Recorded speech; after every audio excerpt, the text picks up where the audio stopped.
Halo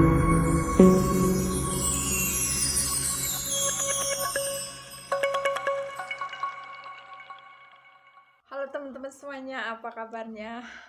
Semoga teman-teman dalam keadaan sehat walafiat, dijauhkan dari segala macam penyakit ya, dan segala macam rintangan. Semoga dimudahkan rezekinya, amin. Oke, di video kali ini aku guys mau ngebahas pengalaman ya. Pengalaman dari teman-teman juga dan juga pengalamanku sendiri. Gini, aku mau ngebahas masalah visa guys. Kalau untuk aku ini visaku merit visa ya, jadi tapi ada salah satu teman itu yang visanya itu masih turis visa guys, jadi loihang apa visa jalan-jalan ya, karena yang bersangkutan ini masih mengurus surat-surat nikah dan pengen menikah di Nepal. Jadi yang bersangkutan ini orang Indonesia ya, menikah dengan orang Nepal itu menggunakan turis visa alias visa jalan-jalan. Dan pasca corona, nah ceritanya begini guys. Jadi pasca corona ini kan nggak bisa keluar dan nggak boleh kemana-mana ya. Setiap mau keluar desa nggak boleh, mau keluar apalagi mau keluar kota ya. Jadi kemanapun pergi kita nggak boleh, dan keluar negeri juga nggak boleh ya. Sampai sekarang ini bandara masih belum begitu normal guys. Yang masih yang sudah jalan itu yang beli tiket bisnis ya, untuk transit di negara lain itu ada yang belum dibuka, ada yang udah dibuka khusus bisnis, dan pokoknya itu belum normal ya. Jadi gini, pengalaman temanku ini gini, dia itu pakai visa turis dan keadaan di Nepal ini masih menunggu surat-surat nikah, belum keluar, dan mengurus surat-surat lainnya ya. Dan sampai akhirnya visanya yang bersangkutan ini habis guys, habis. Tapi kita dari pemerintah Nepal ini udah dikasih kelonggaran ya. Jadi pasca corona ini udah 2 kali dikasih kelonggaran. Selama corona tidak dipungut biaya untuk ini, untuk visa yang terlambat dimulai dari tanggal sekian, bulan sekian sampai sekian. Ini udah 2 kali ya dikasih kelonggaran seperti itu.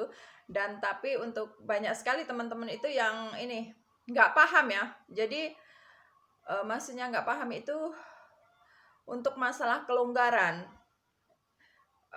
biar dapat visanya, bayar visa itu nggak dipungut ini guys, nggak dipungut apa namanya, denda ya. Nggak dipungut denda. Jadi mereka itu salah paham, mungkin belum paham juga ya, dan intinya itu belum paham lah gitu. Jadi sampai akhirnya pas renew visa itu disuruh bayar itu double kali lipat guys. Jadi mereka itu bingung. Terus ada salah satu temanku itu yang telepon aku ya, jadi gimana kok disuruh bayarnya gini, pihak imigrasi itu gimana, apa ngitungnya salah atau gimana. Jadi kok mereka ngitungnya itu semuanya dihitung sejak bulan pas visanya expired gitu. Jadi dan aku jawab juga ya. Nah, untuk visa yang expirednya kalau seumpama visa expiredku ini bulan Januari, dan di negara Nepal ini udah memberi kelonggaran ya, kelonggaran intinya kelonggaran selama beberapa bulan gitu ya, dimulai dari bulan Desember sampai bulan Maret atau sampai bulan April itu kelonggaran. Kalau pas waktu kelonggaran di bulan-bulan itu kita membayar visa, jadi walaupun visa kita telah, jadi kita nggak dipungut biaya ya. Jadi dan untuk temanku yang bersangkutan ini nggak guys, jadi dia nggak tahu. Nah, dia ngebayarnya itu udah telat masa tenggang kelonggaran itu, jadi dia itu nggak tahu ngitungnya. Jadi untuk kalau aku ya, jadi apa, waktu telatnya visa itu, waktu habisnya visa ya, maksudnya itu sampai kapan kita mau ngebayar visa. Kalau visaku, seumpama visaku expired bulan Januari ya, terus aku baru bisa bayar visa di bulan ini. Sekarang November ya, jadi kita hitung aja berapa ini.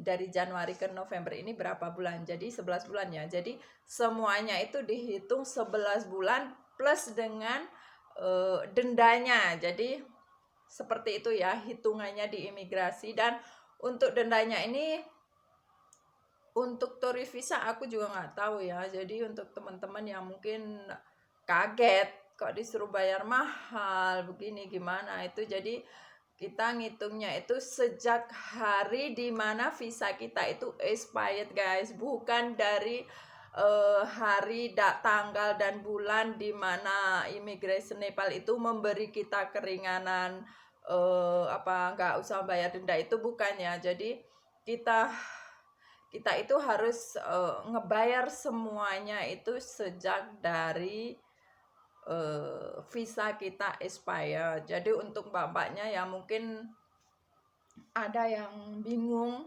masalah visanya ini gimana, kok telah disuruh bayar, gimana bayarnya mahal dan double-double gitu. Nah, jadi kita harus hati-hati juga untuk diri kita sendiri ya. Intinya di negeri orang gitu. Jadi untuk yang turis visa, karena turis visa itu kalau bayar denda itu memang berdouble-double ya. Dan apalagi di Nepal ini masih tercium bau-bau ini guys, apa namanya itu, pakai kayak uangnya itu kayak agak sedikit dikorupsi lah. Nggak tahu gimana ngomongnya ya. Jadi kadang itu mereka itu ngitungnya itu agak ngelantur gitu loh.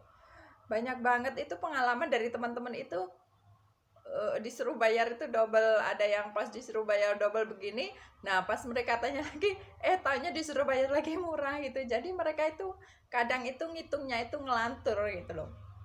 Dan untuk solusinya gimana sih biar kita nggak begitu ngelanturin sama pihak-pihak yang berwenang itu? Jadi solusinya kita usahakan kita daftar online dulu guys, apply online ya, mendaftar online dulu pas mau bayar visa.